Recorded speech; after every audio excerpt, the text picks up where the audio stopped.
وعلى آله وصحبه أجمعين أما بعد أعوذ بالله من الشيطان الرجيم بسم الله الرحمن الرحيم وما من دابة في الأرض إلا على الله رزقها. آج 12واں پارہ ہے، اس کا خلاصہ تفسیر ہے۔ اللہ تعالیٰ نے فرمایا کہ رزق دینے والی ذات صرف اللہ ہے، اور اللہ تعالیٰ سب جاندار کو رزق دیتے ہیں، چاہے انسان ہو، جنات ہو، چرید پرند ہو، جانور ہو، چوپائے ہو، سب کو اللہ کی ذات ہی رزق پہنچاتی ہے۔ اور اللہ تعالیٰ نے رزق اپنے اوپر ذمے کے طور پر لے لیا ہے۔ اور اللہ تعالیٰ انسان کے پیچھے جس طرح موت لگا ہوا ہے کہ وقت متعینہ پر پہنچ کر رہے گا، بالکل تاخیر نہیں کرے گا، اسی طرح رزق بھی اس کے پیچھے لگا ہوا ہے، اس کے مقدر میں جو رزق ہے وہ آ کر رہے گا، اس میں کوئی تاخیر نہیں ہوگی، جب آنا مقدر ہے تب آئے گا۔ وَهُوَ الَّذِي خَلَقَ السَّمَاوَاتِ وَالْأَرْضَ فِي سِتَّةِ أَيَّامٍ وَكَانَ عَرْشُهُ عَلَى الْمَاءِ۔ یہاں تخلیق کائنات اور مقصود کائنات کو بیان کیا گیا ہے، یعنی اللہ تعالیٰ نے اس کائنات کو، زمین و آسمان کو 6 دن میں بنایا۔ حالانکہ اللہ تعالیٰ ایک لمحے میں بنا سکتے تھے، لیکن 6 دن کیوں لگائے؟ اس میں اس بات کی طرف بھی اشارہ ہے کہ انسان کو چاہیے کہ جلد بازی نہ کرے۔ کوئی کام وہ کر سکتا ہے جلدی سے 2 منٹ میں، لیکن اگر وہ کام اطمینان سے کرے گا تو وہ مکمل طور پر صحیح طور سے کر سکے گا۔ اس طرح قرآن کی تلاوت ہے اور اس طرح نمازیں ہیں، یہ سب جو ہے آدمی کو اطمینان سے پڑھنی چاہیے اور پورے آداب کا لحاظ رکھتے ہوئے۔ اور آگے فرمایا کہ اللہ تعالیٰ نے یہ آسمان و زمین بنایا ہے تاکہ جان لے کہ تم میں سب سے اچھا عمل کرنے والا کون ہے۔ تو یہ بھی تخلیق کا مقصد بتایا ہے۔ سب سے اچھا عمل کس کا ہے پوری کائنات میں؟ وہ ہمارے پیغمبر محمد عربی صلی اللہ علیہ وسلم ہے۔ تو اس کائنات کی تخلیق کا مقصد کیا بتایا کہ ہم جانچیں کہ کس کا عمل سب سے اچھا ہے۔ تو معلوم ہوا اس کائنات کی تخلیق کا مقصد محمد عربی صلی اللہ علیہ وسلم کی ذات اقدس ہے۔ فَلَعَلَّكَ تَارِكٌ بَعْضَ مَا يُوحَىٰ إِلَيْكَ۔ یہاں نبی صلی اللہ علیہ وسلم کو تسلی دی گئی ہے کہ کافروں کی طرف سے جو بھی تکلیفیں پہنچ رہی ہے اس پر تسلی رکھیے، اور جو وہ لوگ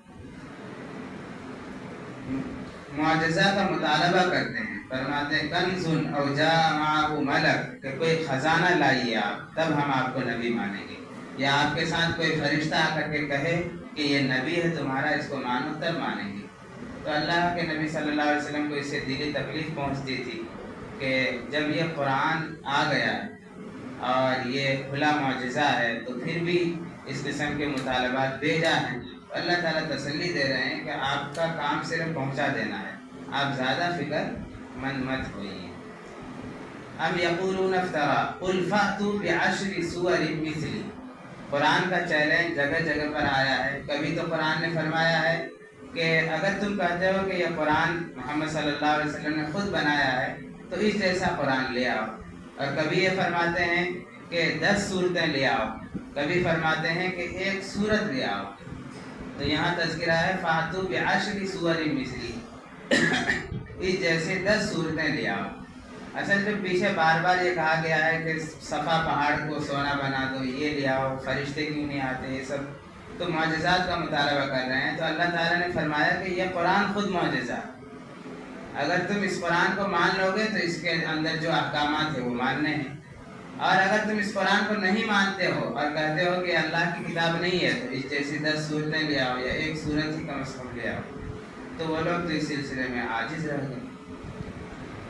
وَلَقَدْ أَرْسَلْنَا نُوحًا إِلَىٰ قَوْمِهِ إِنِّي لَكُمْ نَذِيرٌ مُّبِينٌ۔ یہاں سے کئی نبیوں کا ذکر کے بعد ذکر ہے۔ یہاں تو حضرت نوح علیہ السلام کا قصہ ہے کہ حضرت نوح علیہ السلام نے 950 سال تک لوگوں کو دعوت دی، لیکن چند ہی حضرات نے ایمان قبول کیا کہ اللہ تعالیٰ نے پھر انہوں نے دعا کی کہ اے اللہ یہ لوگ یہ ماننے والے قوم نہیں ہے، جو بھی بچہ پیدا ہوتا ہے اس کو بھی یہ لوگ اپنی طرح بنا لیتے ہیں اور اسے ایمان لانے والے لوگ نہیں ہیں، اسے برباد کر دیجیے۔ تو اللہ تعالیٰ نے فرمایا کہ کشتی بناؤ۔ انہوں نے کشتی بنائی تو سب لوگوں نے مذاق اڑایا کہ یہاں تو کہیں دور دور تک پانی نظر نہیں آ رہا ہے، تم کہاں سے لے کر چلو گے؟ تو خیر کشتی بن گئی اور پھر زمین سے پانی ابلنے لگا، آسمان سے پانی برسنے لگا، طوفان آ گیا، سب گھر بار اجڑ گئے، یہاں تک پانی اس قدر برستا رہا اور ابلتا رہا زمین سے کہ پہاڑ تک کو ڈبا دیا۔ اس کا بیٹ حضرت نوح علیہ السلام کا ایک لڑکا کنعان نامی، ان کو ان کے نبی باپ نے بلایا کہ آ جاؤ کشتی میں، انہوں نے کہا میں پہاڑ پر چڑھ کر بچ جاؤں گا، لیکن پہاڑ کو بھی اس طوفان نے ڈبو دیا تو وہ بھی ڈوب گیا۔ پھر آہستہ آہستہ جب پہاڑ سے پانی نیچے ہوا تو یہ جو کشتی تھی جودی پہاڑ پر ٹھہری تھی، پھر وہاں سے سب لوگ اترے۔ تو یہ نوح علیہ السلام کا تذکرہ اور اس کے قوم کے ہلاکت کا تذکرہ۔ تو یہ یاد رکھیے کہ نوح علیہ السلام کی قوم تباہ ہوئی تھی پانی سے غرق ہو کر۔ آگے حضرت ہود علیہ السلام کا تذکرہ ہے، اس کے قوم کا نام قوم عاد ہے۔ وَإِلَىٰ عَادٍ أَخَاهُمْ هُودًا، اور ہم نے بھیجا قوم عاد کی جانب ان کے بھائی ہود کو۔ ہود علیہ السلام نے بھی اپنے قوم کو دعوت دی، انہوں نے اس کا انکار کیا تو اللہ تعالیٰ نے سخت قسم کی ہوا چلائی، جس کی وجہ سے ان کے گھر چھت سب گر گئے اور لوگ اس ہوا کی تاب نہ لا سکے اور اڑ گئے، اور کہاں جا کر گرے اور اوندھے منہ گر کر کے رہ گئے اور سب نیست و نابود ہو گئے۔ تو ہود علیہ السلام کے قوم پر عذاب آیا تھا سخت قسم کی ہوا۔ آگے حضرت صالح علیہ السلام کا تذکرہ ہے، وَإِلَىٰ ثَمُودَ أَخَاهُمْ صَالِحًا، ہم نے سمود کی جانب صالح علیہ السلام کو بھیجا۔ اس کے قوم کا نام ہے سمود اور ان کے نبی کا نام ہے صالح۔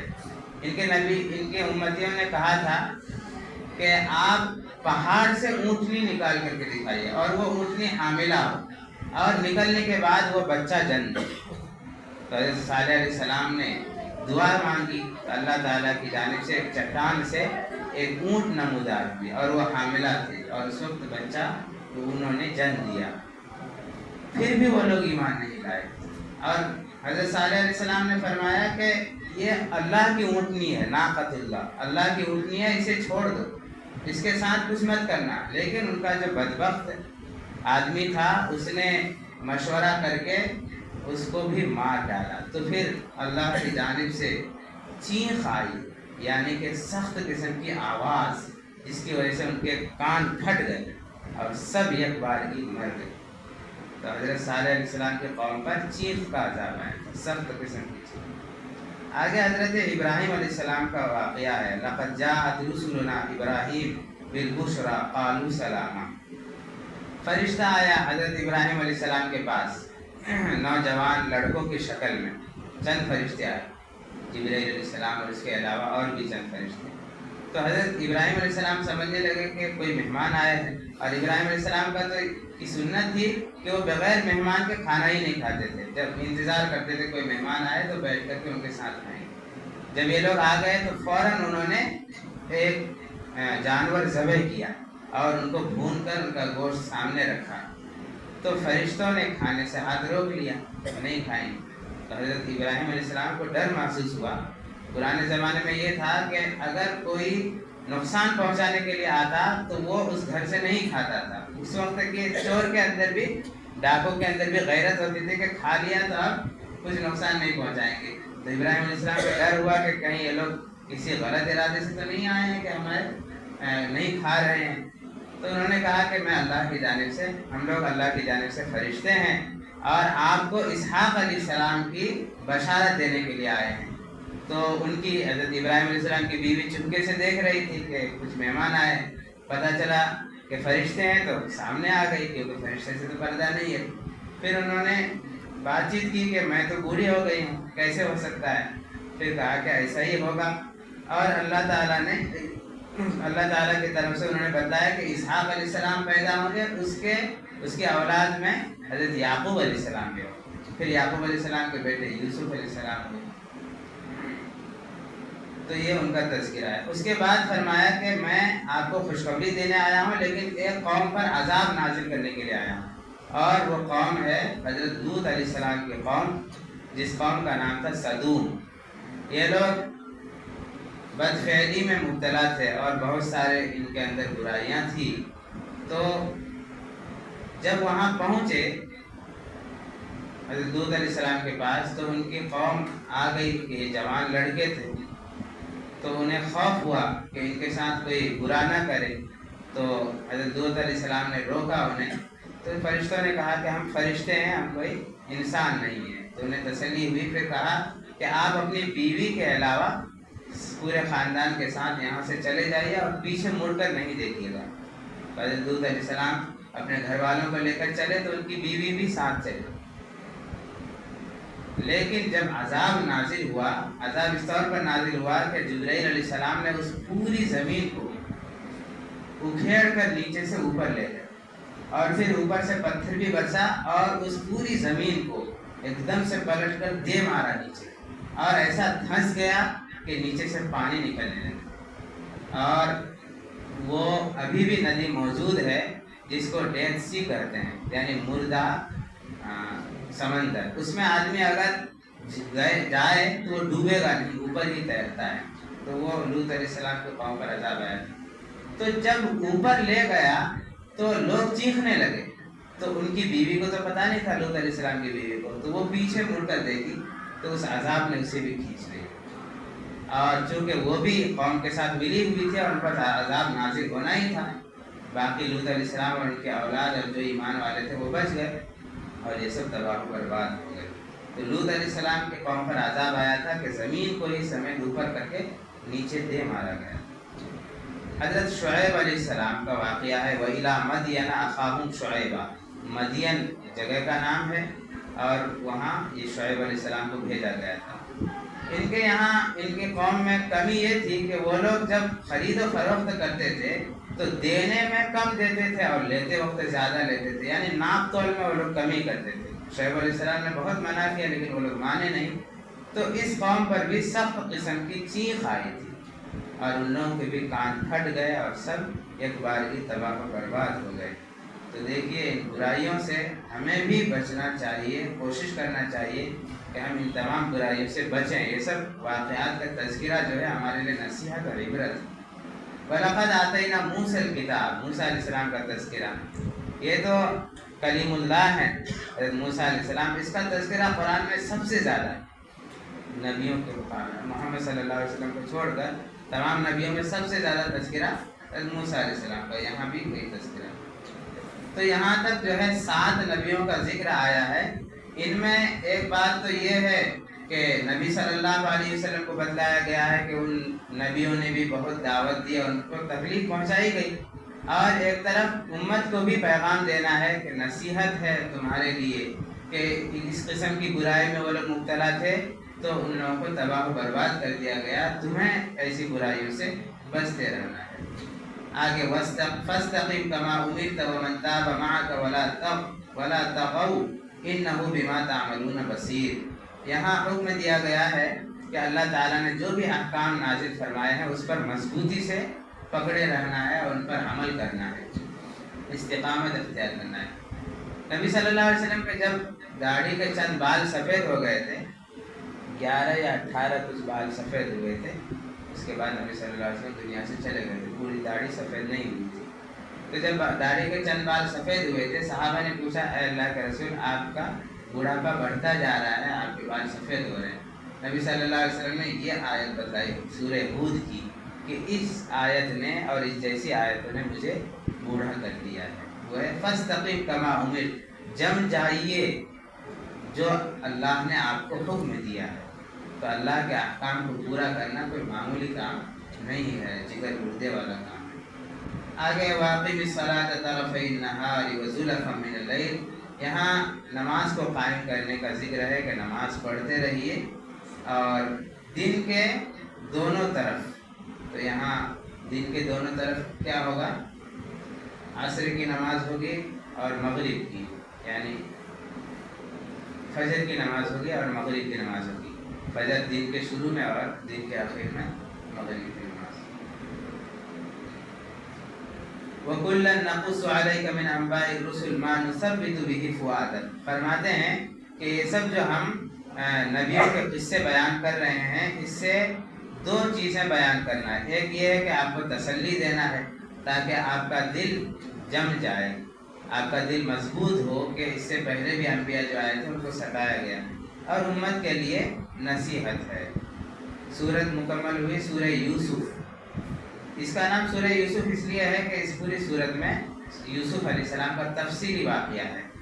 اور یہودیوں نے سوال کیا تھا حضرت نبی صلی اللہ علیہ وسلم سے کہ بنی اسرائیل جو فلسطین میں آباد تھی، فلسطین میں کس طور پر کہ ابراہیم علیہ السلام کے دو بیٹے اسحاق علیہ السلام، اسماعیل علیہ السلام.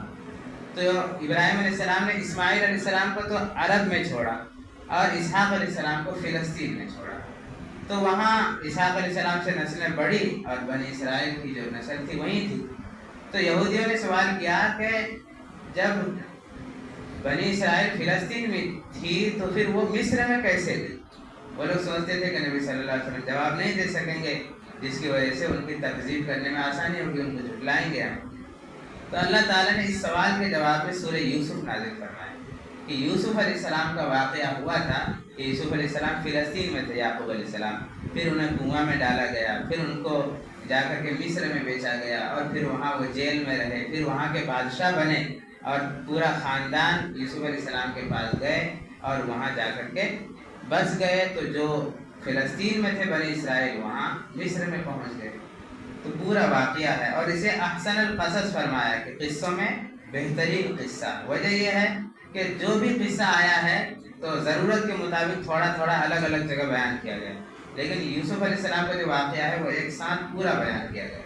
اور یوسف علیہ السلام کی نبی صلی اللہ علیہ وسلم کے ساتھ مشابہت بھی ہے دو وجہ سے بھی، اور بھی چند وجہ ہے لیکن دو وجہ بیان کیا جاتا ہے.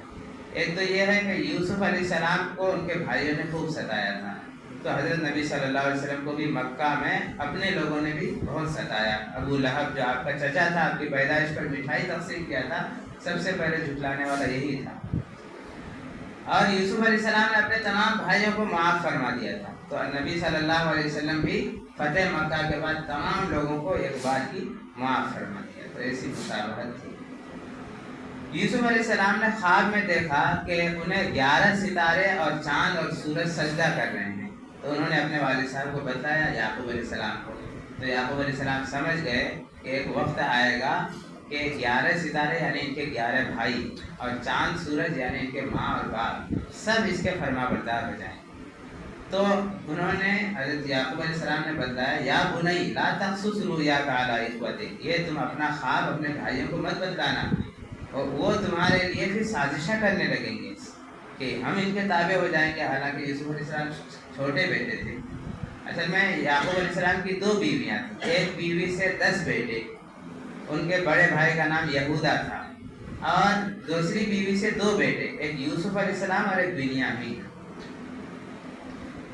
تو خواب بیان کرنے سے منع کیا، لیکن اسی طرح سے ان کا خواب معلوم ہو گیا، یا پھر یعقوب علیہ السلام یوسف علیہ السلام سے بہت محبت کرتے تھے، اس کی وجہ سے ان کے بھائیوں کو حسد ہوا. ان کے بھائی نے، ان کے تمام بھائیوں نے مشورہ کر کے اپنے والد صاحب سے کہا کہ آپ یوسف علیہ السلام کو ہمارے ساتھ کبھی کیوں نہیں بھیجتے، ہمیشہ اپنے ساتھ ہی رکھتے ہیں، ہمارے ساتھ بھی کبھی بھیجیے. جنگل میں ہم لوگ جو بکریاں یا دوسری چیز چرانے جاتے ہیں، وہ بھائی بھی ساتھ میں رہیں گے، کھیلیں گے. تو یوسف علیہ السلام نے، یعقوب علیہ السلام نے فرمایا کہ مجھے ڈر ہے کہ اس کو کوئی بھیڑیا کھا نہ لے. تو کہیں گے ہم لوگ تو سب طاقتور ہیں، 10 بھائی اور جوان ہیں، کیسے ہمارے سامنے ہمارے بھائی کو کوئی نقصان پہنچائے گا. چنانچہ حضرت یعقوب علیہ السلام حوالے کر دیا اور وہ چلے گئے لے کر کے. یہ پورا واقعہ قرآن کریم میں ہے، اس لیے بتانا ضروری ہے. تو جب وہاں جنگل میں پہنچے تو ان لوگوں نے کہا کہ یا تو انہیں قتل کر دیتے ہیں یا پھر اس کو کنویں میں ڈال دیتے ہیں. تو ان کے جو بڑے بھائی تھے یہودا، انہوں نے کہا کہ قتل مت کرو. ان کو ترس آ گیا، ان کو کسی کنویں میں ڈال دو.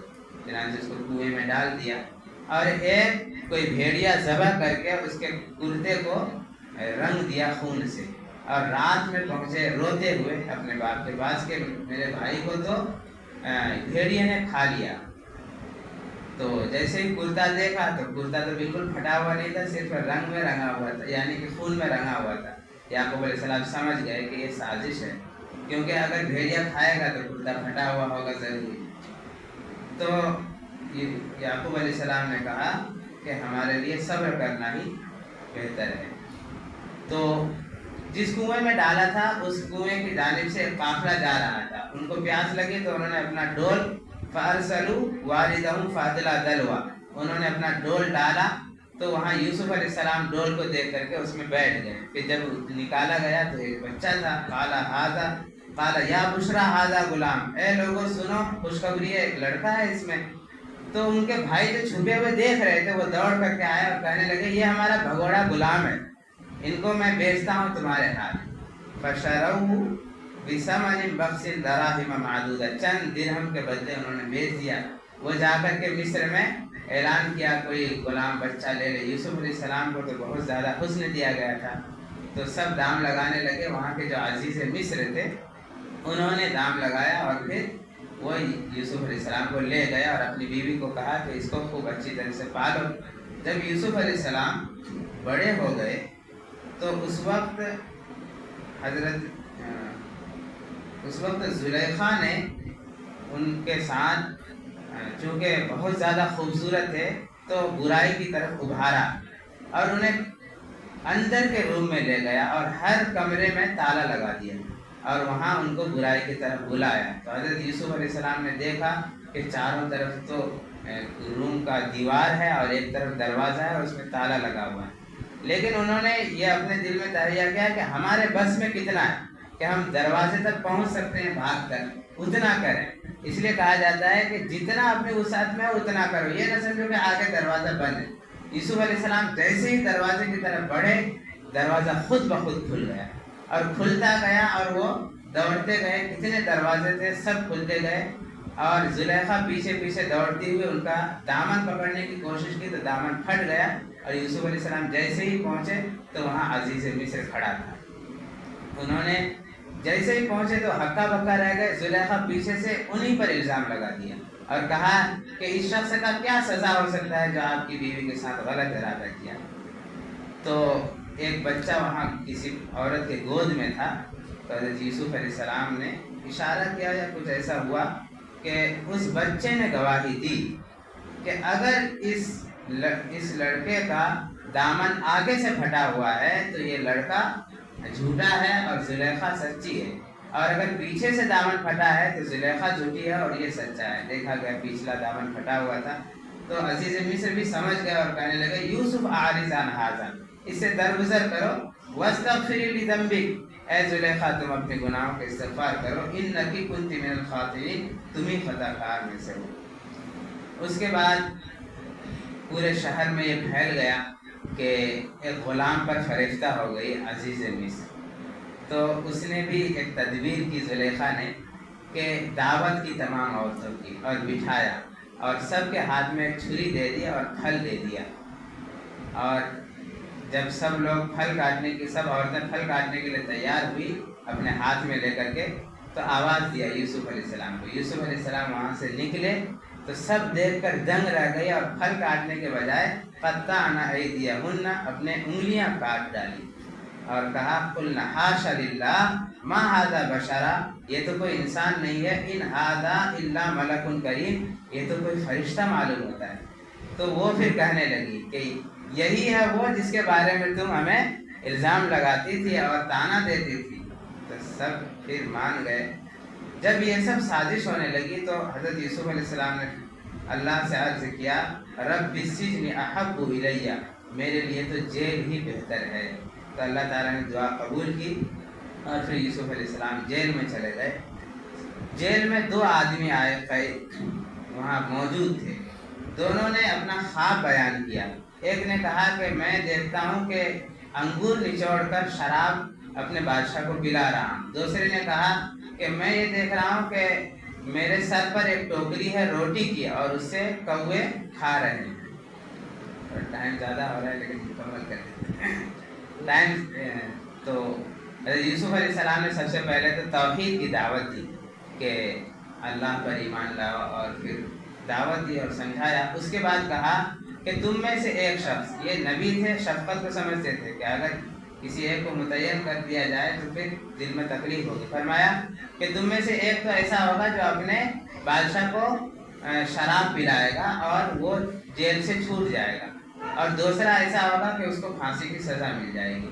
چنانچہ ایسا ہی ہوا، ایک کو پھانسی کی سزا مل گئی اور دوسرا چھوٹ گیا۔ تو یوسف علیہ السلام نے کہا اس سے کہ جب تم بادشاہ کو جاؤ گے شربت یا شراب پلانے کے لیے تو میرا ذکر کرنا، لیکن ان کو شیطان نے بھلا دیا اور وہ بھول گئے۔ لیکن ہوا یہ کئی سال تک پھر حضرت یوسف علیہ السلام جیل ہی میں رہے۔